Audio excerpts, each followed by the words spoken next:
যখন কারবালায় গেল, শহর বানু ডাক দিয়া বলে, স্বামী গো, ও স্বামী, ওরা দিয়ে আমাদেরকে মালা দিয়া রিসিভ করার কথা, ওদের হাতের মধ্যে কেন তলোয়ার, ধুলাই দূষিত কেন কারবালার ময়দান, এমন ভাবে ঘোড়াগুলা নিয়ে আসতেছে, ওরা মনে হয় একটা পক্ষ, আমরা মনে হয় আর একটা পক্ষ।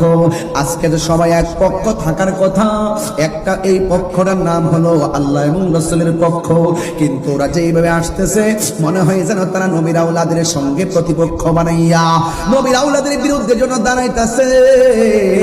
ইমামে আলী মুকাম ইমামে হুসাইন রাদিয়াল্লাহু তাআলা আনহু বলেন, ও শহর মানুষ, তুমি কথা বলো না, নামাজ যেমন ফরজ, পর্দা করো তেমন ফরজ।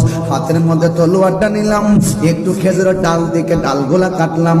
ও শহর মানুষ, তাবুগুলা দাও, একবার মরুভূমির পানির মধ্যে গাছগুলা বসাও, বসায়া তাবু বানাইয়া তোমরা তাদের সামনে যাবে না, এরা তোমাদের পরপুরুষ, তোমাদের জন্য নামাজ যেমন ফরজ, পর্দা তেমন ফরজ। এবার তাবুরা টানাইয়া শহর মানুষকে তাবুর ভিতরে ঢুকাইয়া দিল, এবার সকিনারে তাবুর ভিতরে ঢুকাইয়া দিল, জৈনবের তাবুর ভিতরে ঢুকাইয়া দিল। ও বন্ধুরে আমার, ও বন্ধু, কি ভাষায় আপনাদেরকে কারবালার বয়ান শোনাবো।